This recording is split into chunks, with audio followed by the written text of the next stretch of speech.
Hey guys, welcome back to Community Cares. I'm Dave. I'm the Executive Director here at Good Shepherd's Clothes Closet. Oh, I'm Chaplain Chaz Blackburn, and I'm the president and have the honor of serving on the board of directors for Good Shepherd's Clothes Closet, and also get to be a co-host, have fun with this guy next to me, this crazy guy, Dave. Yeah, we're all about helping the community and growing as an organization. And the reason we grow, the reason we are focusing on growth is so then we can serve more people in need. I think everyone knows that there's definitely some harder things happening in the world right now for a lot of individuals. So I hear it all the time that people are just having a hard time just being able to afford their groceries and stuff. So on this episode, I wanted to talk a little bit about the kind of resources that are around us because I don't think we highlight that enough. Sure. But there's a lot of things just in the shopping center, the Green Beret Shopping Center. And another thing I hear a lot of the time for Good Shepherd's Clothes Closet is, oh, you abandoned downtown Reno. Yeah, I hear that a lot too. And why don't we speak to that a little bit? Well, the building was condemned, originally owned by the county or the city. I think it was the city of Reno, actually. And, there was a gentleman who died on the roof, and there was mold, and it was just a mess. But that actually really helped us reinvent the vision of who we wanted to be, in my opinion. Right. And so we relocated, had an awesome opportunity. And this was before my time, before your time, I think, right? Yeah. And so we actually are in the shopping center where Sparks Christian Fellowship is. And there's a whole bunch that I'm sure you'll cover in a moment. But we were able to get this beautiful space, and it looks like a Bloomingdale's. You can really... You can really see, and by the way, just so everyone knows what this is, it's a piece of history. Now that we're talking about this, I'm just going to say this is the Articles of Incorporation for us as a nonprofit from, let me look here. Is there anything on there? 1996. Yeah, it's so cool. We were just looking it over together. Which is so cool. It's a piece of history. I mean, we've been serving this community over 28 years. Is there anything on that? Do I need to blur it later? I don't think so. There's really nothing that could be used. I just never know, man. No, but the original founders, Kim's parents, and then the other couple, forgive me, what was their name? Yeah, no, two couples that just really cared about the community and wanted to see the Howe couple. They just wanted to see people being helped. So I know we've highlighted it a few times on why Good Shepherd's Clothes Closet started, but I always think that's a good thing to remember why we are where we are. Yeah. The people that have invested years into this organization. Yeah, and so the vision kind of changed. I mean, it was always to clothe people, but when we moved here to this new location, because before it was more of like a warehousey feel at this shelter, this is like you go to a Bloomingdale's or a nice Macy's or a boutique store. I mean, there's beautiful flooring. It's clean. It's well lit. There's nice racks and shoe shelves. And it's just a beautiful thing, and it really is an experience. It's not just getting clothes, it's hope and dignity. And I just think it's beautiful how we kind of read it. Visions have to change and adapt as you go, and that's always hard for people. Oh, yeah. I mean, I think some of the pushback we get is we're doing new things is that's not what we've done, and it's hard. But in this world that's changing, you have to adapt, and especially as needs grow, because lately, unfortunately, with the economy and things going on, people are hurting. Yeah. So yeah, downtown, that was where we were for a long time. And even actually the city of Reno donated a large sum to help launch Good Shepherd's Clothes Closet. So that was obviously 96. That's almost 30 years ago now. Yeah, 28. So the reality is we wouldn't be around without that. But even with that large donation, with it launched, we always had that struggle as an organization. Okay, so we're just giving away clothes for free. We think it means something. But what's that next phase? What's that next launch? So It was 18 months ago. We kind of started talking about the micro closet expansion project, just having these ideas with the board. And then when Chas came on, brought him in on a lot of those kinds of things. And it's been evolving and changing and is not exactly what we thought it would. And people like Melina coming around us with the grant for the truck. Oh, huge. And other people believing in that vision. And so... you may be wondering, well, why do micro closet expansions? Why have smaller versions of Good Shepherd? Why not just go to Good Shepherd and make those things happen? Well, the idea is definitely to have that smaller version to help with instant basic needs and then have the full shopping experience still here, right? Well, you brought that completely full circle. That was awesome. Because when we talked about the people who were upset we moved from Reno, we, like your tagline, always want to meet people where they're at if possible. And not everybody can venture out into Sparks. And we serve all of Northern Nevada, period. Yep. And so we want to have those locations, like our first one that we launched is Bristlecone, to help those struggling with addiction Right. and recovery and, meeting people where they're at. There's some other ones we're looking at, some other shelters. I'll be very vague, maybe a senior center and some other great partners. But we have to, expand and adapt because not everybody is accessible to come down here. And it's a partnership. They can also still bring people down here to get Right. that full shopping experience. But also when people are having a tough time and going through those different cycles of life, there's going to be things that are present for them in that time of need. Well, also a lot of people say, "Oh, it's the CARES campus. You guys aren't with them anymore, right?" Well, the reality is we are actually in contact with the CARES campus about all sorts of different things, and they have a van that actually comes up here several times a week. Yes. So for here, it really is a one-stop resource hub that I wanted to talk about because we have the welfare office right here, and that one's not normally super busy, and so a lot of people can come and get the different resources they need there and the questions answered there. Then we have partners with Silver Summit, Melina, Anthem that come and table and share about what they're doing in the community. And so then they can learn more about Medicaid, Yep. and learn how they can be healthy. And then on top of that, and a lot of these partners will not only just say, hey, you should just sign up for Melina. That's not the only thing they say. What they say is, how can I help? How can I help you learn how to utilize your Medicaid? Help because not everyone understands what's all included in a lot of those Medicaid packages. I mean, I work in hospice and we deal with a lot of Medicaid, and I couldn't even tell you all the benefits because there's so much to it. It's very complex.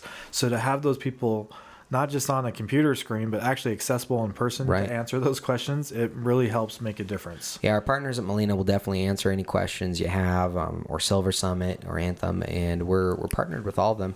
And the reason is because guess what? All of our clients have all sorts of different Medicaids when they come in here and they get the help they need. Well, and I love our back to school events that are yearly now where we have those partners come and then we have all these resource tables here. And Yeah. like last year we had, 300-400 families coming through. And when you see these families getting all the resources in one place, I think that you and I have talked, me as the president, you as the executive director and on the board of directors, really our hearts and vision for Good Shepherd Schools Closet and the board down the road is to help be that resource hub like you're saying. Right. And really, help unify and bring those nonprofits that sometimes wouldn't work together so that we can further the cause for the community and be that heartbeat. Right, and further than that, around here, so on Wednesdays specifically, the SCF, one of our partners, actually has their food bank, food pantry open on Wednesdays. Yeah. The same time we're open, so someone can come here to the shopping center, whether it's on the VOA van or another way, and you can come here, go to the welfare office, hit Good Shepherd's Clothes Closet and get the clothing you need, and then also go to the food pantry. So it really takes care of that person in all sorts of different ways. I love that. And get any literature they need for other resources that we have here in the store. And we are going to grow that in the future as part of the vision, to be that resource hub. But yeah, I think it's amazing. And it is important to, like our new logo. I think that's part of why we do that is that heart. We want to be the heart of the community and show that love and help, bring everybody together. Here, you do the heart. I'll go like this. Okay. There we go. That's the logo. Oh, it didn't pop up. Okay, let's try again. See, you can't give me commands, right? There it is. That's the logo. That's it, guys. It's about giving hope and dignity to those in need. Amen. Loving them, no matter where they're at, meeting them where they're at, and being the change that we want to see in the world. We've talked about it in a past episode, and Mark brought up a great story about how a gentleman just got out of prison, and he came here, had literally nothing. No money, nothing. He had nothing. And so he just needed some clean clothing. And so he was able to come in here, get the clean clothing, a belt, and we had volunteers that really care about these people that come in and set him up, that gentleman up. And we help all sorts of people. Women's Crossroads came in the other day, got a whole set of clothing, and they were all set up and happy and thankful. And because the reality is, guys, just because there are services out there doesn't mean that those people don't need help still. Yeah. And guys, it's not a crazy concept. I've had people push back on Good Shepherd because we don't sell the clothing. Well, why don't you just sell it for cheap? Well, there's a lot of that out there already. There needs to be an option where that gentleman, just like my first day, that gentleman that came in the month of February, all he needed was a blanket. And it was cold. He was living on the streets. All he needed was a blanket. And without Good Shepherd's clothes closet being open, he would not have gotten that blanket. Man, that's a lifeline for someone like that. That is a lifeline. Literally. And, the shelters or the beds do get full at times.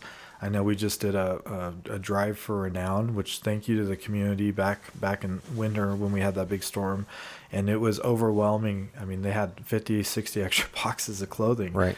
And, we're looking forward to, supporting Renown in different ways in the future possibly. But it is such a huge need, and it can be a lifeline because sometimes after they discharge those patients, they have to go back out in the cold. They have nowhere to go. Nothing. And, the CARES campus was full at that storm. Yeah. And that's the reality. And there weren't enough warming centers. You have people like Lily Barron, who was running for Ward 1.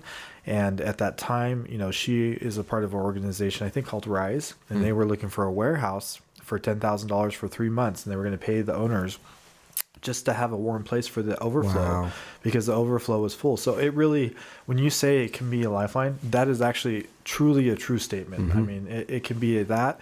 We get people in here who are struggling with mental health or just down on their luck. Yeah. And they get that positive experience. We greet them with a warm, smile, and we help and we wait on them and make them feel dignified and give them hope.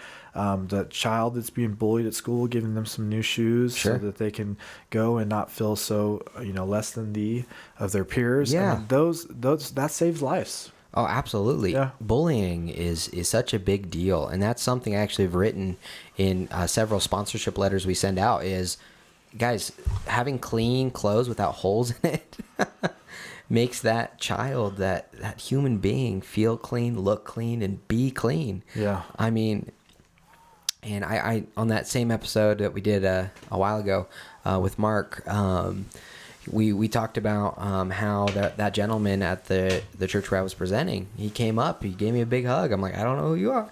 Yeah. And he said, you helped me when no one else would. You helped me. Yeah. And I had everything I needed. Now I have a job because of that situation. Yeah. And I want to thank you too, because for those who don't know, Dave is representing Good Shepherd's Clothes Closet with the new, the faith portion of the Teen Suicide Prevention Coalition that's being formed, partnering with the Great Basin Chaplain Corps, which we'll talk about as a resource a little bit later. Yeah. And some great organizations like Young Life and Awaken. That's what it's all about, is not just providing clothes. We fit in different niches, but it's about being a part of the solution and being a part of the community and working together, like you always say. Well, we always say that, and that's what's all about is us coming together and talking. Us as organizations, as human beings, having conversations and then making those actions happen after having those conversations, right? Right. Because conversations are great. We could be talking all day like this. I know you and I are close. We could be talking just like this all day long. But the reality is there's some actions that need to take place. Yeah. My checklist over there says I have actions. I need to take place. Take a deep breath. Right. Just one at a time, Dave. Thank you. But that action piece is so important because I know I've been guilty in the past just being a talker. This needs to happen. This needs to happen. This needs to happen. But the reality is taking that action on those things, those ideas, really matters a lot. Yeah. And coming together with organizations, holding each other accountable. Hey, did you take that action? Did you make that thing happen? Did we make that thing happen? Are we working together? Are we making these Right. dreams happen? Right. Well, and is it sustainable after that? And I think it helps if you have a calling for it, right? Or if your heart's involved. And I look at our volunteers and they believe in it so much because they see the difference it makes. Oh, yeah. So we always have a term, passion into action, because it's one thing to, just be a part of something you think is good, but to have a passion for it really drives through that action. And that's what gets the biggest results. And I love what you say about being sustainable, because it's not just thinking, how can I help this individual today? It's thinking big picture. How can we continue helping people in 10 years in a greater way? Right. And, making that bigger impact. And that's what I love about us being so creative. Even though sometimes we get sidetracked, it's about casting that vision for the future. Right, and it's about being creative and making things happen and having the real resources in the area to help solve real issues. And we're not about just let me take that back. We are about just helping people. Absolutely. We are about helping people. But we're also about empowering people for that next phase, that next step. More than just, here's some clean clothes. That's great. And if that's all that person needs in that moment, we will give them clean clothes. Yeah. But on top of that, we want to be able to encourage them for that next phase in life, whatever it's going to be, whether it's a job interview, whether it's partnering with the Reno Works program, being in the Reno Works program, and getting skills and those kinds of things. They actually come in here. We schedule the Reno Works program people to come in here and learn skills on how to hang clothing, on how to sort clothing, That's on so how awesome. to. Yeah. And so it helps our nonprofit, but also helps them They earn give the back. skills they need. And there's something about giving back. It makes them feel good and excited and encouraged as well to give back. Yeah, and we're partnered with AARP. They have a program where seniors come in here and learn skills on how to get that job that they're after, right? Yeah. I was just going to say, it was such a good point, because there's, seniors are struggling, and that is a big demographic we're starting to look towards.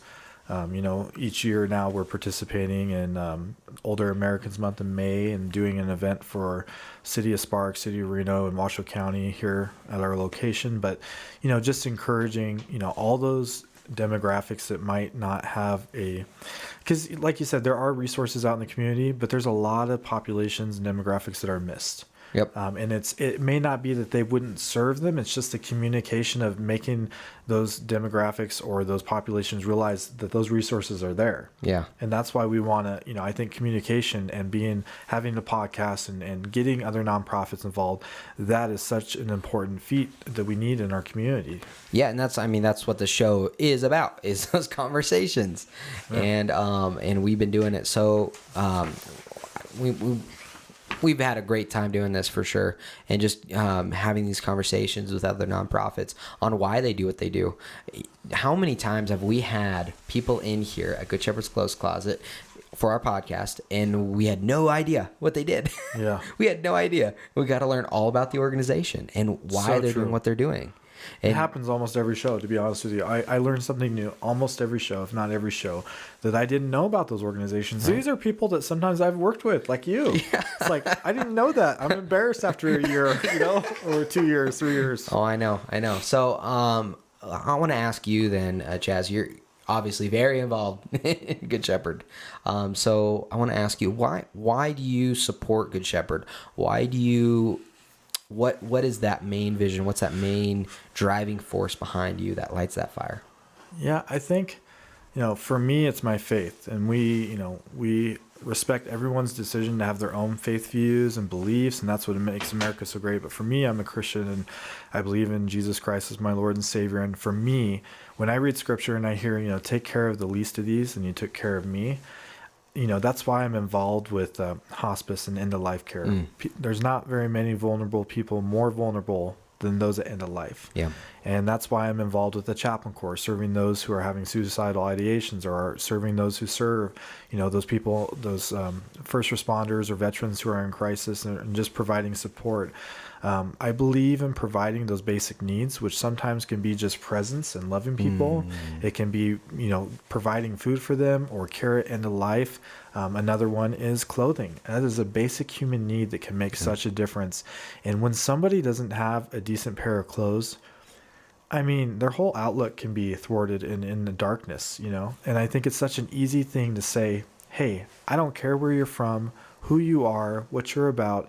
I'm just here to love you. Here's some clothes. I just want you to know I care about you as a fellow human. Here's an act of kindness. And I think that's what really touched me. If I'm being truthful, I had donated a few years before you guys left downtown Reno in the shelter. I did a clothing drive right when I first started working in hospice. And the reason is we had a lot of people who couldn't come on hospice because they didn't have a residence and couldn't get that care, but they were homeless. And I saw some really just distraught things down at the shelter, including a gentleman who touched me, and he, not touched me physically, but in my heart. And he was there. He was released from the hospital. He had a colostomy bag, and the hospital would only give him 1 or 2 extra colostomy bags, and it was like 3 miles away from the shelter. And so he would have to walk or get a taxi, and he couldn't do it a lot of time because physically he was dying. He had cancer, I believe, and some infections, and he kept getting discharged from the hospital. And I looked at him, and he's got this colostomy bag that he can't change. He has feces all over him, exploding and causing more infection. And my heart broke. And I remember I ended up, through some of my connections, getting extra colostomy bags and delivered them to him because of working, partnering with hospice and some other organizations. Yeah. But I also remember him needing a fresh pair of clothes. And there were the Good Shepherds there at that time wasn't open because there was only certain hours and there was nothing. They didn't have any extra clothes. And so anyways, long story short, I did this drive, and a whole truckload of people on Nextdoor actually dropped. I gave my address. I had to post signs, please stop putting clothes. I filled up half the garage. Literally, I took, it might have been 2 truckloads. Wow. I can't even remember. Actually, it was because my dad had to follow me in my Jeep. And so anyways, I delivered that down there. And so anyways, hindsight 2020, from this point, I came and met you, right? Through Christopher Dar, but I came down and we did a partnership co-marketing event for Circle of Life, and I just supported one of your fundraisers, and I learned that was Good Shepherds, and that you guys have been doing this for over 28 years, maybe 26 or 27 at that time. And I thought to myself, this is an amazing cause. I wish I had realized this resource was there for that gentleman. And, I see the difference it makes. I see the single mom come in here and laugh with her kids, and the kids are running around and able to pick out some clothes. That makes a difference. That matters. It really does. And you may just say it's a set of clothes, but it's not. It's an experience. It's an encouragement. We can't always fix everything. And as a chaplain, that's the hardest part because we want to fix things and fix people. But what you can do is give them a moment of kindness. Holding a door can save a life. Giving a set of clothes can save a life because you might just give them enough encouragement to say someone does care. I can continue on another day. That's a powerful story, man. Yeah. So, and that's part of that too is Good Shepherd's definitely gone through some harder times. Yeah. Ups and downs. You see the numbers but now we're really working hard to secure Good Shepherd's clothes closet. So then we're working on a lot of stuff behind the scenes that we can't say everything, but we're working on a lot of stuff to make sure. We're going to say it? No, I'm just kidding. We can't say it. We're working on it. We're working on a lot of things that will sustain Good Shepherd's clothes closet for another 30 years. And because it's about you, it's about the people coming alongside and making this organization work. It really is, because it's a community-based organization. Without the community coming alongside us, there is no Good Shepherd's clothes closet. I say that, and people are like, does that really matter because Dave's taking care of it? No, it's about us. It's about the organization as a whole, as you coming alongside. It's about you being a part of this. Yeah. Because this is not just my organization or Chaz's organization or the board's organization or a volunteer's organization. It's also about you giving that dollar. It's about you giving a loved one's shoes that maybe passed away. It's about you being a part of it in all sorts of ways. Maybe coming to one of our clothing parties where you can come down and sort clothing. So maybe just taking one day out of the year. I mean, I don't know. There's so much that the community can do because this is a community organization. Yeah. It's not, we don't have a silo. We don't have something this is the only population we serve. We really don't. And that was one of our issues. But now I actually do believe it's one of our strengths. Oh, 100%. It used to be one of the things like, well, we don't really have a niche to really get into and to publicize about. But then it was one of our weaknesses. And now it's becoming one of our strengths. And I feel the freedom to say this as president now that I'm president, and I'm very honored. But I will just say, a little bit before you took over, looking at the numbers, I mean, this organization was months behind rent. Mm-hmm. We're very lucky we weren't evicted because of our landlords being great people. And they worked with us, and we've been able to pay all that back thanks to all of you and get back on track and raise funds. But people like Kim, Robin, and Larry, people made sacrifices. Yeah. And they came together, and now we have an amazing board. But that only happened because you guys got involved. Yep. We got the word out that we needed that. But that wasn't that long ago, depending on when this is released. I mean, that was a little over a year ago, maybe 2 years. Yeah. And so really, it is very fragile. This is a much needed resource that is heavily utilized in our community. And so I only say that to say, just because we're doing some exciting things and we have gotten some support doesn't mean we don't need all of you guys to get involved who can to contribute, whether it's the $600 at $20 a month. That sponsors a family. Thank you, Larry. It's a great point. That sponsors one family a month. Yeah. Or maybe it's bringing your daughter or son or your family down to do one day a month to sort clothes, sharing this podcast. You matter. It all makes a difference, and we all need to just come together and contribute what we can. And I guarantee that the impact is going to last generations.